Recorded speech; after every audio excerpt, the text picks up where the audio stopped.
வந்து ஜனநாயக படுகொலை பண்ணுது, அதனால இந்த தேர்தல் நாங்கள் புறக்கணிக்கிறோம் அப்படின்னு புறக்கணிச்சிருவானுங்க.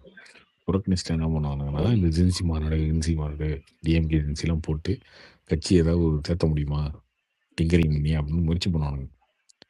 அதெல்லாம் பண்ணிட்டு டேரக்டா 2024 தானே வருவாங்க. ஏன் ப்ரோ இப்போ 29க்கு அப்போ நீங்க சொல்றது பாத்தீங்கன்னா அவங்க ஒரே முட்டை தான் வாங்க முடியும். இல்ல பிஜேபி ஸ்பேஸ் கிடைக்குது இல்லைங்க.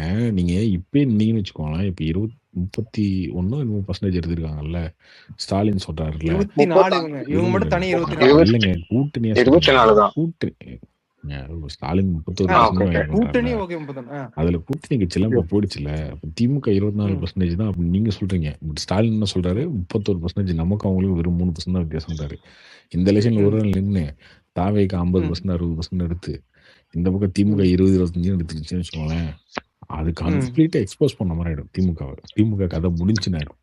அதனால திமுக புறக்கணிச்சு வந்தெல்லாம் கார்த்திக் ப்ரோ, ஆனா இந்த பை எலெக்ஷன் வந்து ரூலிங் பார்ட்டி எப்பயும் நடத்துற பை எலெக்ஷன் மாதிரி ரூலிங் பார்ட்டி ஜெயிக்கிற மாதிரி தான் போகுமா இல்ல இது அந்த அளவுக்கு நடத்துற மாதிரி எல்லாம் கிடையாது ப்ரோ. பாருங்க பை எலெக்ஷன்ல எப்பயுமே ரூலிங் பார்ட்டி தான் ஜெயிக்கும். பை எலெக்ஷன்ல ரூலிங் பார்ட்டி தாங்க போடணும்னு நினைப்பாங்க.